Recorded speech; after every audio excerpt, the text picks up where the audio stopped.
Good evening and welcome. Tonight we will be going over the history and geography of Borno in Nigeria. Now, a bit of a disclaimer before we get into this video is that tonight we're going to be talking about some pretty heavy subjects.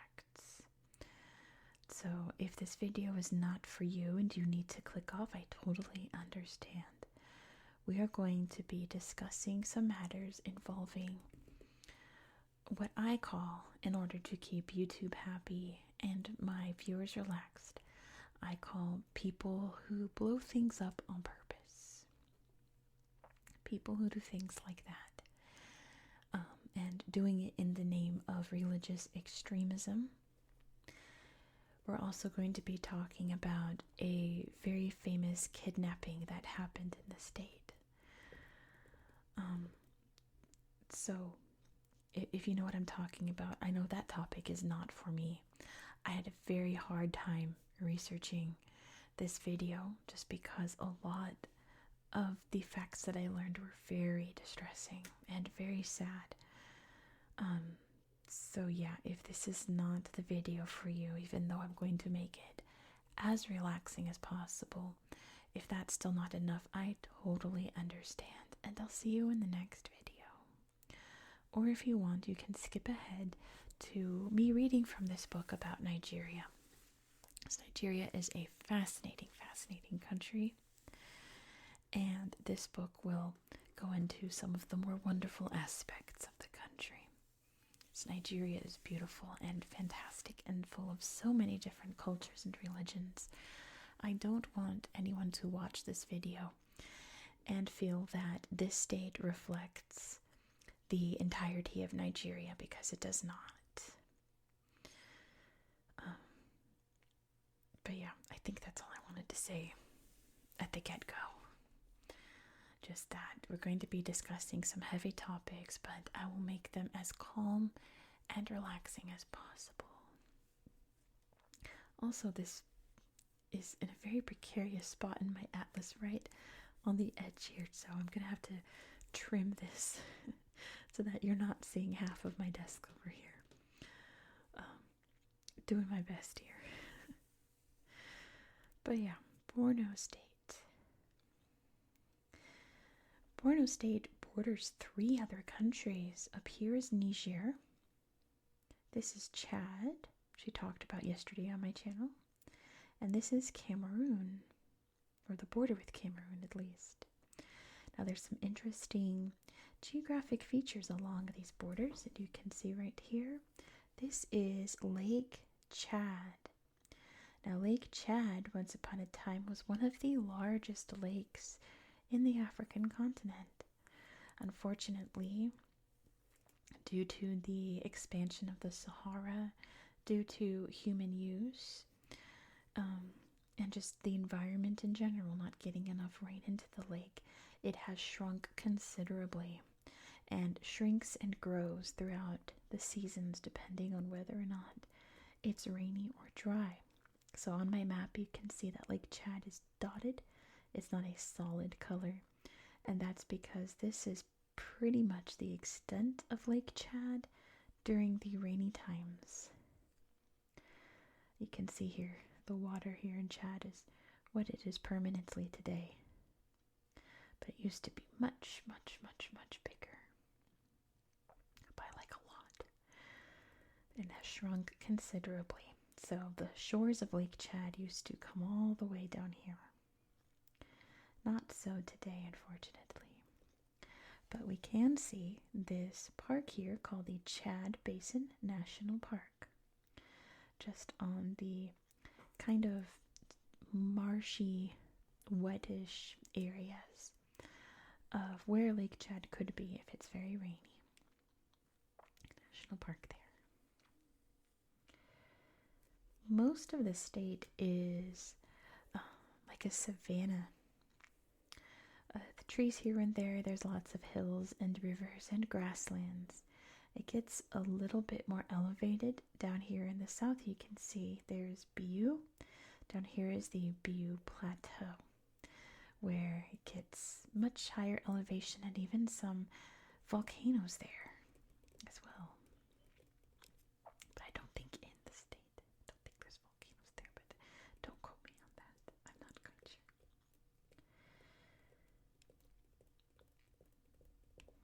The capital is Maiduguri. You can see right there, almost smack dab in the middle of the state by the looks of it. You can see there are many other different towns out there as well, of course. It's Nigeria. Nigeria is the most populous country in Africa. So yeah, of course there's lots of people around. But let's get into the history. If you're a history nerd like me and you hear Borno, you think, oh, that has to be related to Ktten, Borno. And pretty much be right. The Empire of Ktten, Borno existed between the years 700 and 1380. CE, of course, Common Era. And it was much larger than here. It wasn't just in Nigeria. You could also have found it in Cameroon, Niger, Chad, and Libya. It was very massive, and there were many different cultures throughout the empire, one of them being the Kanuri culture. From what I understand, and I'm not 100 on this, I've tried to research, but I found some things that weren't exactly clear. The Kanuri were almost a minority within the empire, and towards the end were growing in power and prestige. So when the empire collapsed in 1380, the Kanuri were able to establish their own empire, the Borno Empire. The Borno Empire. We get the name Borno today. The state today is also I think it's mostly Kanuri populated, speaking Kanuri, but there's many other cultures throughout as well. It is Nigeria. There's many other cultures throughout.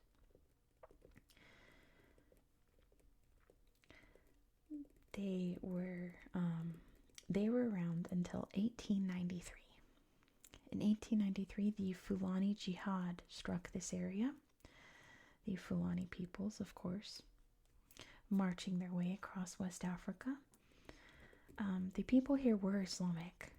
They are still today, for the most part. The Kanuri are mostly Islamic, but the Fulani jihad wanted their form of Islam across Africa, and this jihad created the Sokoto Caliphate. And this area, which we've already kind of discussed when we talked about Adamawa State and Adamawa in Cameroon, was under the Adamawa Emirate. This part of the caliphate, the emirate here, faced a lot of conflicts with European colonizers. Many of them, the French, the British, and the Germans, all fought with the Adamawa Emirate and the Sokoto Caliphate. A lot of wars. And eventually, once they conquered them, at the end of the 19th century, they divided up the land here between them. So the French got to have Niger and Chad up here. The Germans got to have what's now Cameroon. And the British got to have what's now Nigeria.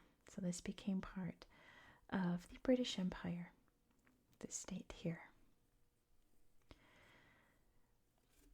After the emirate collapsed, the leaders reformed and created what would eventually become the structure of Borno State, and they established a town called Yerwa. The British established a town right next to it, which became Maiduguri in the year 1907. My kitten's crying at the door. Do I let her in? Oh, she's crying. I'm gonna let her in. Hold on. It'll probably help us with these heavy topics coming up. Let me go grab the kitten. Alright, I have a baby. No, come back. Come back. You can't leave yet.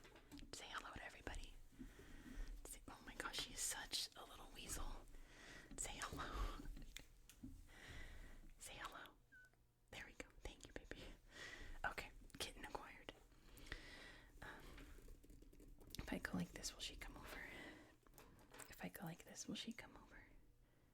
Do you want to see what's happening? Yeah, there you go. Good girl. All right. Let's talk about the more distressing aspects of the day while you look at this cute kitten. In the early 2000s, mid 2000s, an Islamist group formed in the state. They really became prominent in 2009 when they started to blow things up on purpose here in Maiduguri and throughout Borno State. And they're known as Boko Haram. And, okay, Kitten, don't do that. Thank you. They are an extremist group. And, thank you, Kitten. She's really helping. And they've committed some terrible, terrible atrocities across the state. The best known one being in 2014 with the Chibok girls kidnapping, which was when they invaded a Christian girls' school and kidnapped the students there. We're not going to go into detail about what happened to those girls because it's very upsetting. It's something I can't handle reading about, so I'm not going to tell you about it. You can look it up on your own. So I'll just put it at that. These attacks have created a lot of IDPs, which means internally displaced people. There are still many IDPs living in and around Maiduguri who have lost their homes due to these militants. They sadly hide out in some of the more forested areas, like here in the national park and around the swampy areas around Lake Chad.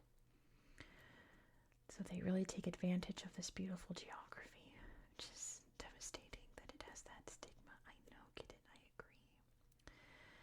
Nowadays, there's a different group that's mostly in power, known as the ISWAP, which I won't say what that stands for because I'm pretty sure YouTube won't like it. You can guess what the IS stands for. And they still commit atrocities to this day. I think the most recent one I read about, this is May 2025. I'm filming this. Their last big attack was in January. So it's still not the safest place to be. Especially if you're Christian and especially if you oppose these people, of course. It's still an issue here in Nigeria, and hopefully it can be resolved sooner than later because it's creating a lot of unrest and devastation for the people here. And like I said at the top, it's very distressing to research and read about. And I'm just gonna leave it there because I don't want to make it too distressful. I'm going to pet my kitten to relax me. Come here, kitty cat. She's a good girl. If you don't know, this is Miss Bonnie Blue. And she's a good girl, but she's feisty and wily. Almost kind of like the character I named her after. Baby. She's a silly girl. Have some kitten for a minute to relax.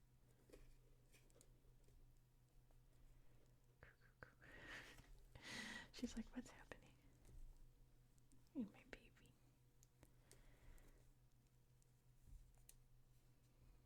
She's now 3 months old. She's getting so big. She's learned how to jump. She's jumping up into windowsills now. Proud of her. She just figured that out today that I'm filming this. She's getting so big. And she's a good girl. Well, I'm going to figure out how to transition from this angle with the kitten to reading this book for you. So while I figure that out and while Kitten bites my pencil, I'm going to thank you so much for watching today's video. If you enjoy this style of content, please consider subscribing and give this video a little thumbs up. Give it a thumbs up at least for the kitten. And please drop me a comment down below. Reading your comments is always the highlight of my day.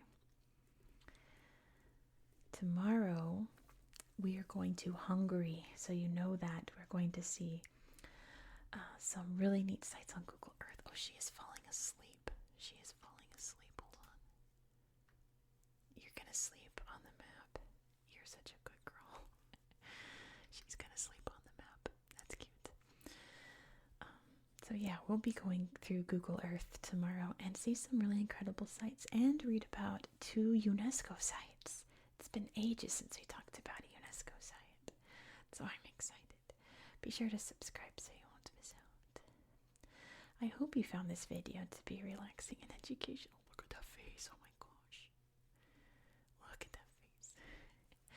And I hope that you have a good night, just like my sleepy girl here. Good night. Oh my gosh. Good night. Good night.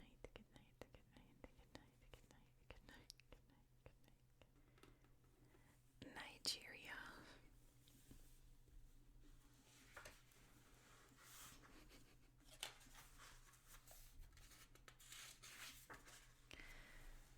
Where is Nigeria?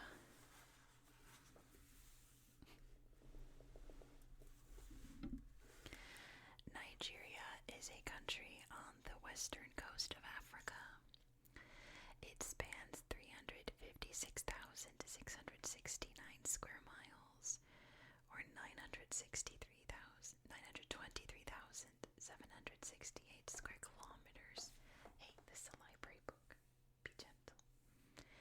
Of the continent. Nigeria's southern shore lies along the Gulf of Guinea. The rest of the country is surrounded by land. Nigeria shares borders with Benin to the west, Niger to the north, and Cameroon to the east. Its northeastern corner touches Chad. Abuja is the capital of Nigeria. It was chosen for its location near the center of the country. Move the map back now. There we go. Did you know? The Cameroon Highlands rise along Nigeria's border with Cameroon.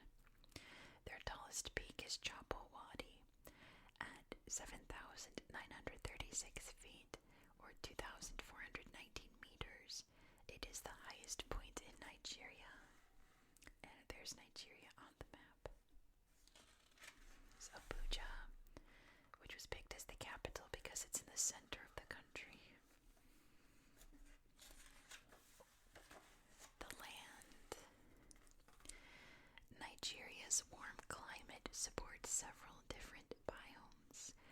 Most of northern Nigeria is covered in savannas.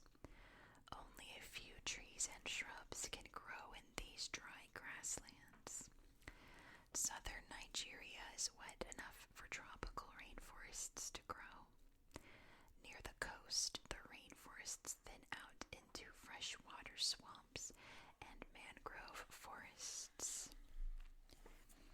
The rocky Jos Plateau rises in the center of Nigeria. Rivers and waterfalls flow down its steep slopes. South of the plateau, the Benue River flows from the east to join the Niger River in the west. The mighty Niger River then continues south and empties into the Gulf of Guinea. The Niger Delta lies where the river meets the Gulf. Did you know? Lake Chad occupies the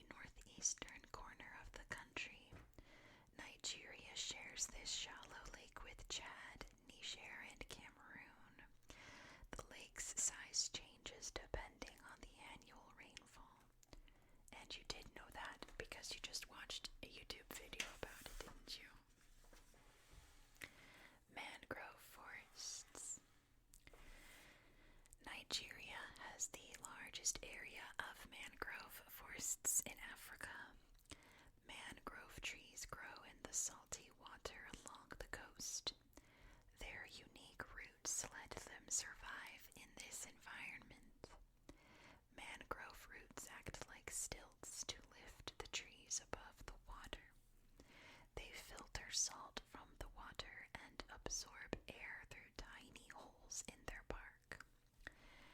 Mangrove forests help keep Nigeria's coast healthy. They protect the shore from storms and ocean waves. Their tangled roots hold mud together to prevent erosion.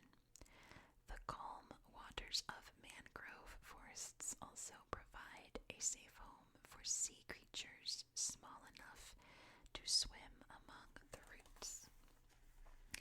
Did you know some mangrove trees have roots that grow up from the seafloor and poke above the water? These roots help the trees breathe. Wildlife. Each biome in Nigeria is home to different kinds of animals.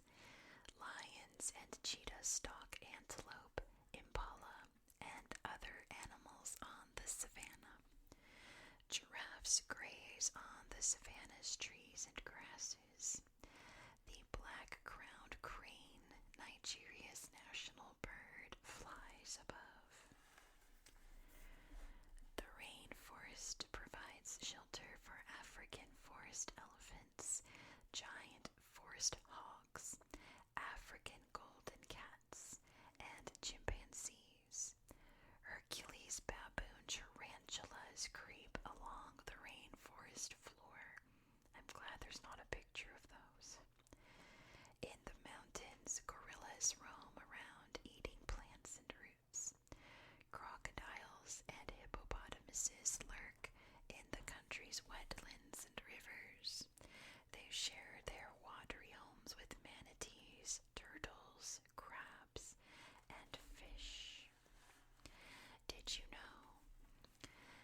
National parks protect Nigeria's wildlife from habitat loss and hunting. Many animals find safe homes in Yankari, Gashaka-Gumti, and Cross River National Parks.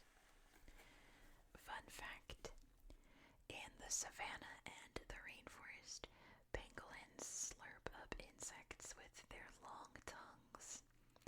These strange creatures have hard scales on their bodies.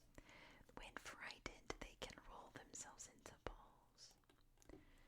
For the future, on Friday's video, which I've already filmed part of, I mentioned these birds, but I couldn't remember their name. Black-crowned crane. For future reference. The people. More people live in Nigeria than any other country in Africa. Over 152 million people call it home. Nigeria is known for its diversity. Around 250 different people groups live throughout the country. The three largest are the Hausa Fulani, the Yoruba, and the Igbo. About 3 out of every 10 Nigerians are Hausa Fulani. They live in northern Nigeria. The Igbo and the Yoruba live in the southern half of the country. Smaller groups include the Ijo, Kanuri, which we just talked about, Ibiobio, and Tiv. Many groups have their own traditions, religions, and languages. The most common African languages are Hausa, Yoruba, and Igbo. English is the official language of Nigeria. Fun fact: the areas in which the Hausa Fulani, Yoruba, and Igbo live are often called Hausa land, Yoruba land, and Igbo land. There's some phrases in Yoruba, but I'm not about to embarrass myself. Daily life. About half of all Nigerians live in cities. Most families have apartments or houses. Some live in crowded slums. City streets are packed with cars, motorcycles, and taxis. Women walk to and from the town market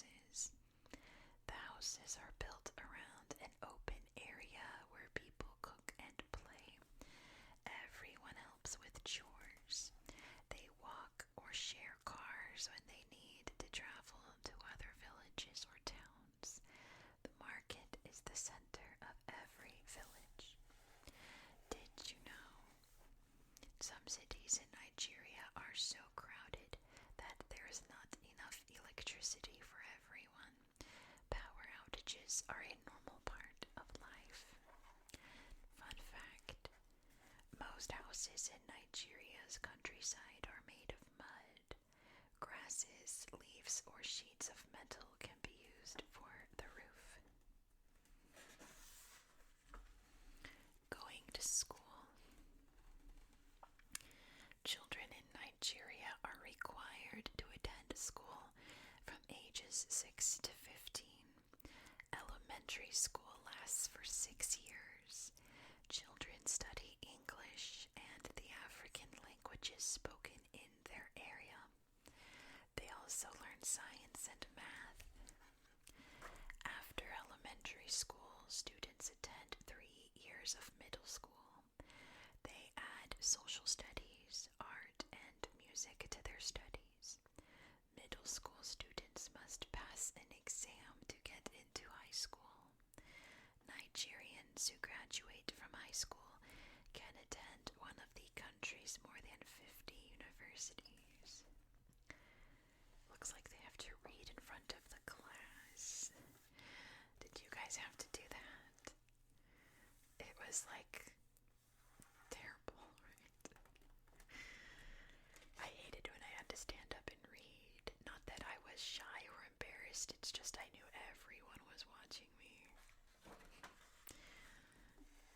Working. Most Nigerians in the countryside are farmers. They grow grains, peanuts, and cotton in the dry northern plains.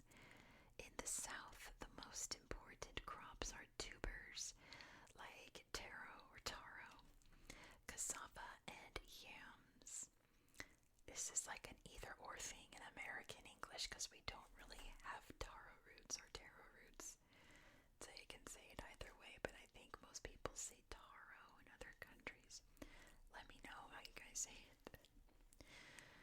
Some farmers raise cattle, sheep, goats, and pigs. Nigerians also get many natural resources from the earth. Workers drill for oil in the Niger Delta. Miners dig for tin in the Jos Plateau. Workers in cities use materials from the countryside to make products. Factory workers turn oil, cocoa beans, and cotton into gasoline, chocolate, and cloth. They also produce steel, paper, and cement. About 1 out of every 5 Nigerians has a service job. They work in banks, schools, hospitals, shops, and restaurants. Did you know? Many Nigerians create their own jobs. In outdoor markets, they sell homegrown food or handmade goods like soap, pottery, and woven mats. Playing. Nigerians enjoy many different sports. Their favorite sport is soccer. Track and field, wrestling, and boxing are also popular. In traditional Hausa boxing or dambe, only one hand is used to strike the opponent. This hand is called the spear. The other hand is called the shield. It is used to block. When they want to relax, Nigerians watch television or see movies. Families and friends gather to listen to stories about the history of their town or village. Nigerians also love to keep up with the news. They listen to the radio or read the newspaper to find out what is happening in their country and around the world. Fun fact: a popular board game in Nigeria is Ayo, or Ayo, I'm not sure, but also known as Mancala, which is what I call it. Players move seeds or stones around a board with rows of holes.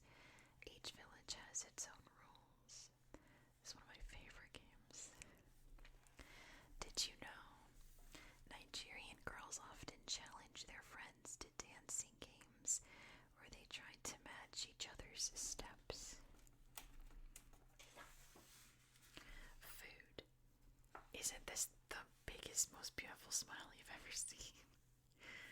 Oh, what a great, great smile there. Even the eyes smile too. So nice. Nigerians like spicy food. Most dishes are cooked in palm oil and seasoned with hot chili peppers. Many Nigerians start the day with ogi, a porridge made from greens. Others enjoy gari or ground cassava. Gari can also be served with soups and stews for lunch or dinner. Egusi soup is a favorite food made with tomatoes, onions, vegetables, and meat or fish. It is thickened with ground up melon seeds. Fufu is a mixture of cassava, yams, and plantains. Puff puffs are a favorite snack. These small donuts are eaten during any part of the day.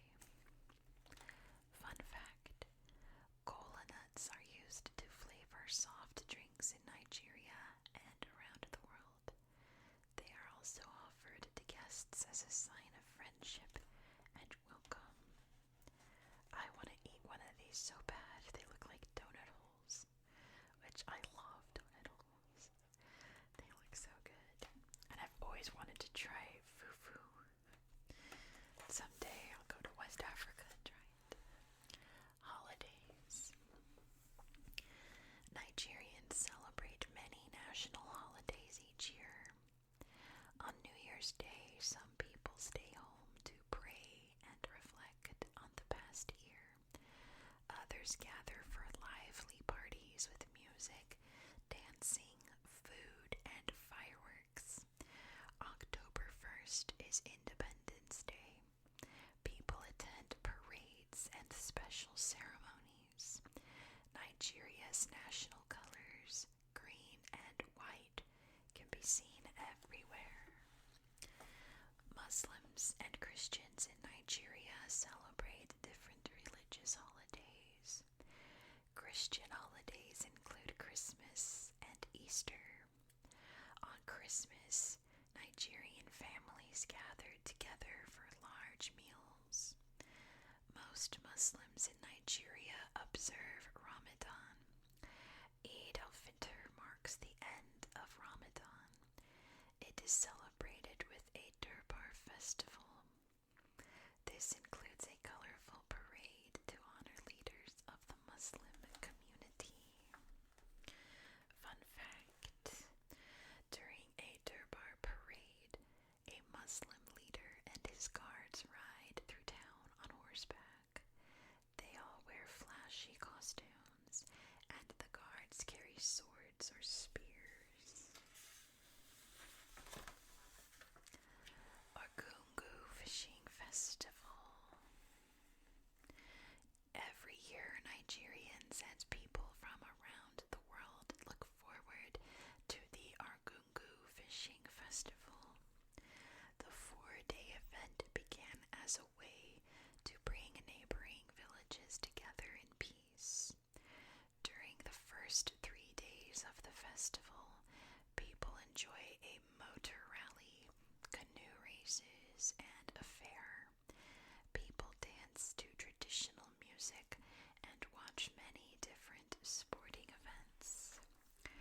The fishing competition happens on the last day. Thousands line up along the banks of the Sokoto River with nets to catch the fish. They bring large gourds to help them float. A gun is shot to signal the start of the contest. Everyone rushes into the river. They have 1 hour to try to catch the biggest fish they can. The Argungu Fishing Festival is a time for Nigerians to gather and celebrate their land, their culture, and each other. Did you know music adds to the excitement of the festival? Groups of drummers in canoes weave through the tangle of nets and people. And fun fact:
is the Federal Republic of Nigeria.